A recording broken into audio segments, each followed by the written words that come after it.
வணக்க மக்களே, நாம இந்த ஆரோக்கியமான பதிவில் பாதாம் பிசினில் நிறைந்துள்ள மருத்துவ நன்மைகளை பற்றி நம்ம விளக்கமாக பார்க்க போகிறோங்க. பாதாம் பிசினுடைய மருத்துவ நன்மைகளை பார்க்கறதுக்கு முன்னாடி அதனுடைய பயன்படுத்தக்கூடிய முறையை நம்ம தெரிந்து கொள்ளணும்.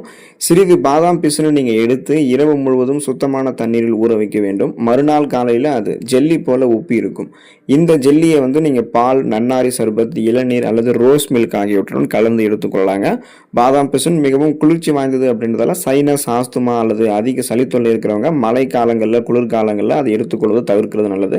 மற்றபடி மீதி அனைத்து காலங்களில், இப்போ கோடை காலம் நடக்குது இல்லைன்னா, இப்போலாம் நம்ம எடுத்துக்கொள்ளலாம். நிறைய நன்மைகள் கிடைக்கும். அந்த நன்மைகள், அதற்கு காரணமாக இருக்கக்கூடிய ஊட்டச்சத்துக்களை விளக்கமாக பார்ப்போம். அதை பற்றி பார்க்குறதுக்கு முன்னாடி இந்த வீடியோவுக்கு மட்டும் ஒரு லைக்கை கொடுத்துட்டு இந்த தகவலை உங்களுக்கு தெரிஞ்சவங்களுக்கும் ஷேர் பண்ணிடுங்க. ஏன்னா இது அவங்களுக்கும் பயனுள்ளதாக இருக்கக்கூடிய ஒரு ஆரோக்கியமான பதிவு தாங்க. இது போன்ற அப்டேட்ஸ்களை நீங்கள் தொடர்ந்து பார்க்குறதுக்கு நம்மளுடைய ஹெல்த் நியூஸ் தமிழ் சேனலை மறக்காமல் சப்ஸ்கிரைப் பண்ணி வச்சுக்கோங்க. பக்கத்தில் இருக்கக்கூடிய பெல் பட்டனையும் கிளிக் பண்ணி ஆல் அப்படின்ற ஆப்ஷனையும் செட் பண்ணி வச்சுக்கிட்டீங்க அப்படின்னா நாங்கள் போடக்கூடிய எல்லா அப்டேட்ஸும் உங்களுக்கு நோட்டிஃபிகேஷன் அடிக்கடி சேரும். சரி, வாங்க மக்களே, இப்போ வீடியோக்குள்ள போயிடலாம். செரிமான ஆரோக்கியம் மேம்படுவதற்கு நம்ம பாதாம் பிசினை எடுத்துக்கொள்ளலாங்க. இப்போ வயிற்றுப்புண் அப்படின்னு சொல்லக்கூடிய பிரச்சனை பாதாம் பிசினை நம்ம எடுத்துக்கொள்ளும் போது நமக்கு இருக்காது. பாதாம் பிசின் வயிற்றில் ஏற்படக்கூடிய அல்சர் அப்படின்னு சொல்லக்கூடிய அந்த புண்களை ஆற்றக்கூடிய தன்மை கொண்டது. நெஞ்செரிச்சல் மற்றும் அமிலத்தன்மை, அசிடிட்டி போன்ற பிரச்சனைகளுக்குமே பாதாம் பிசின் ஒரு சிறந்த தீர்வாக இருக்கு. இது மட்டும் இல்லாமல் கான்ஸ்டிபேஷன் அப்படின்னு சொல்லக்கூடிய அந்த மலச்சிக்கல் பிரச்சனை, அதுலேருந்து நம்ம விடுபடணும்னா பாதாம் பிசின் எடுத்துக்கலாம். அதுக்கான காரணம் என்ன அப்படின்னா, பாதாம் பிசின்ல ஃபைபர் என்று சொல்லக்கூடிய நார் சத்துக்கள் இருக்கு. அது குடல் இயக்கத்தை சீராக்கி மலச்சிக்கல் பிரச்சனை நமக்கு தீர்க்கிறதுக்கு உதவிகரமாக இருக்கு. மீண்டும் வராமலும் தடுக்குது. இப்போ நமக்கு செரிமானம் தொடர்பான பிரச்சனைகள் ஏதாவது ஏற்படுதுனாலே நீர் சத்தும் நார் சத்தும் குறைவாக இருக்கக்கூடிய உணவுகளை தான் நம்ம அதிகமாக எடுத்துக்கிட்டு இருந்திருக்கோம் அப்படின்றது அர்த்தம். அதுவும் இல்லாமல் மாவுச்சத்து அதிகமாக இருக்கக்கூடிய உணவுகளை நம்ம தொடர்ந்து சாப்பிட்டுட்டு இருந்திருக்கோன்றது அர்த்தம்.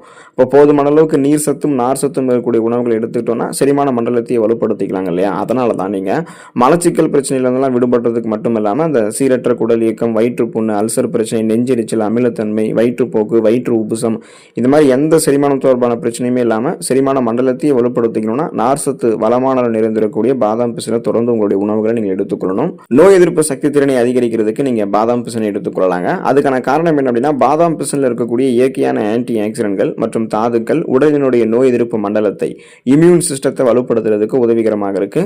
இது நமக்கு பருவகால மாற்றங்களால் ஏற்படக்கூடிய தொற்று நோய்களிலிருந்து உடலை நமக்கு பாதுகாக்கும். அதாவது சுருக்கமாக சொல்லணும்னா, அந்த ஒட்டுமொத்தமாகவே அந்த நோய் எதிர்ப்பு பவரை, நோய் எதிர்ப்பு சக்தி திறனை அதிகப்படுத்தி கொண்டு ஒட்டுமொத்தமாகவே நோய் எதிர்ப்பு மண்டலத்தையே நீங்கள் வலுப்படுத்திக்கிறதால ஒரு புதுவிதமான நோய் கிருமி உங்களை தாக்கி ஒரு புதுவிதமான நோயை ஏற்படுத்துமான்னு கேட்டீங்கன்னா கிடையவே கிடையாது. நீங்கள் ஸ்ட்ராங்காக இம்யூன் சிஸ்டத்தை வலுப்படுத்திக்கிறதால எந்த விதமான ஒரு நோயுமே உங்களுக்கு புதுசாக அட்டாக் ஆகாது. இன்ஃபெக்ஷன்ஸ் அப்படின்றது எதுவுமே வராது. உங்களுக்கு இருக்கக்கூடிய சாதாரணமான நோய்களான சளி, காய்ச்சல், இருமல், தலைவலி, இந்த மாதிரி நோய்களையுமே நீங்கள் குணப்படுத்திக் கொள்ளலாம். அந்த சாதாரணமான நோய்களை கூட மீண்டும் வராமல் தடுக்கிறதுக்குமே அந்த நோய் எதிர்ப்பு சக்தியை அதிகப்படுத்துகிறதுக்கு பாதாம் பிசின் உங்களுக்கு உதவிகரமாக இருக்குங்க. சிறுநீரகத்தை ஆரோக்கியமாக வைக்கிறதுக்கு நீங்கள் பாதாம் பிசின் எடுத்துக்கொள்ளலாம். குறிப்பாக நமக்கு உடல் சூடு அதிகரிக்கும் போது பார்த்தீங்கன்னா நமக்கு இந்த சிறுநீரக பாதிப்பு அப்படின்றது இருக்க ஆரம்பிக்கும்.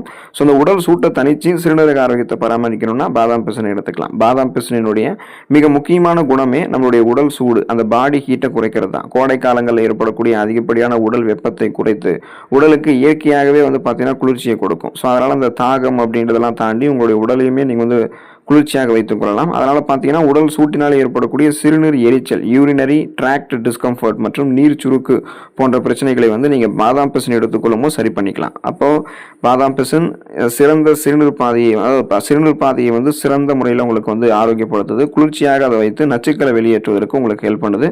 ஸோ கழிவு நீக்க மண்டல வேலை அப்படின்றது உங்களுக்கு சிறப்பாக நடக்கும். குறிப்பாக சிறுநீரகத்தினுடைய ஆரோக்கியம் உங்களுக்கு எப்பொழுதுமே மேம்பட ஆரம்பிக்கும்.